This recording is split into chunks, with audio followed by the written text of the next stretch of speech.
So hi everyone, and welcome to the last week of the Educational Research course. I hope you've enjoyed the course so far. I want to take a few minutes and go over task 5. This is the final assignment for the course, and it's due Thursday at midnight, June 21st. So I wanted to get on this right away this morning so you had some time this weekend in case you were planning on working on it. So the table in front of me, task 5 does ask that you work with a classmate. And you probably want to communicate with the classmate after you've made some initial headway on your activity individually. So these are the team members. Team 1 is Erin Barber, and also in Team 1 is Kimberly Wolf and Amanda Zabia. Team 2 is Taylor DeMarco and Caitlin Ostrov. So you can find your team, your classmate, by the number over here on the left-hand column. Okay, and these are their email addresses as well, followed by @oneonta.edu. So that's easy. That's your partner for this week's assignment. Okay, let me get out of that. I'll send that to you as an attachment as well. And so here's the actual task sheet itself. So what we're doing here in this last task sheet is we're taking a more detailed, careful, analytical, and maybe critical review of the research methods, the methods that authors choose to employ to work on within their research projects. And so, what I'm asking you to do here is to think about 2 of the articles that you've already read. You read an article by Marshall called "The Sense of Possibility: Cultivating Perseverance in a Math Classroom." That was the first article that we read 4 weeks ago. You read that Juniman article about Let's Talk, discussions in a biology classroom. And there were 2, and then your 3rd and 4th articles were the individual ones that you read and reviewed and analyzed in the past 2 weeks. So each of you've all read and reviewed pretty carefully 4 articles. So the good thing about this assignment is that it doesn't ask you to identify a 5th article. I want you to choose two from this list of 4 that kind of resonate with you, that were interesting, or where even the methods themselves lend themselves to a critical review. So if one of your articles was a review of research conducted so far in some field, you might want to not use that one for this assignment. Try to choose 2 of these that really have like human subjects in them. Certainly the Marshall paper and the Juniman paper do have real human subjects. They have school kids as subjects. Okay, so choose 2 articles. And then, and you've already read them, so we have a big heads up here. And then review the methods section of each article carefully and create a list of methods subheadings. So in the table right here, it might be participants right here.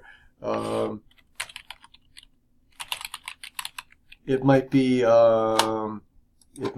see, participants might go in there. It might be instruments. These are the tests or whatever, assessments that we use. It might be data analysis plan. It might be interviews. So look at the methods section carefully and pull out these subheadings and put them here, whatever they are for that particular article. And then I want you to use your textbook, and in one of the chapters I want you to find information about this particular methods selection, and identify some strengths and weaknesses in this box right here. So comment on what the author did, and what are some strengths of that choice, and what are some possible weaknesses of that choice of a method selection. And if possible, try to offer a suggestion about what the author could have done or may want to think about to improve that methods selection. So this is sort of a critical piece here. I'm asking you to look at the methods that an author employed, describe them. What does the textbook say about this method? What are the strengths and weaknesses of it? And what can you offer the author sort of critically to say, well, here's something that the author may have done differently and it might have strengthened the study. And it's okay to be critical here. So I'm just looking for some deep thought. Once you've done this for the paper, share your work with your teammate, which I've just gone over. Share your work with your teammate. Talk about it on Zoom or whatever you want to use, some Snapchat or something, whatever you use. But talk about it with your teammate, and then add some more comments over here in the left-hand column. Okay, so I want you to do this twice. This is your first article up here, and this is your second article down here. You can add rows as you need. So I hope that makes sense. Again, the goal here is that we sort of leave this course with a really good sense of the procedures and the methods that authors create in order to conduct valid and reliable research studies.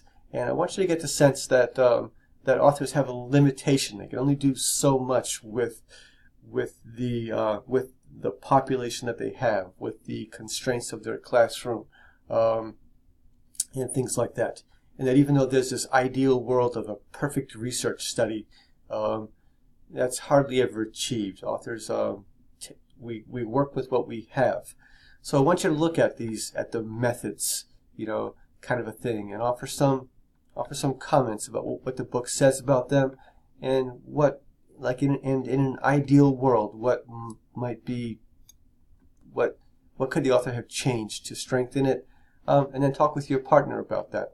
And I think this will really help you reflect and anticipate the methods that you may be choosing for your own action research paper down the road. I hope that makes sense. Email me if you have questions. I'll be paying attention, and I'll get back to you as soon as I can. So good luck, and I'll be in touch. Okay, bye.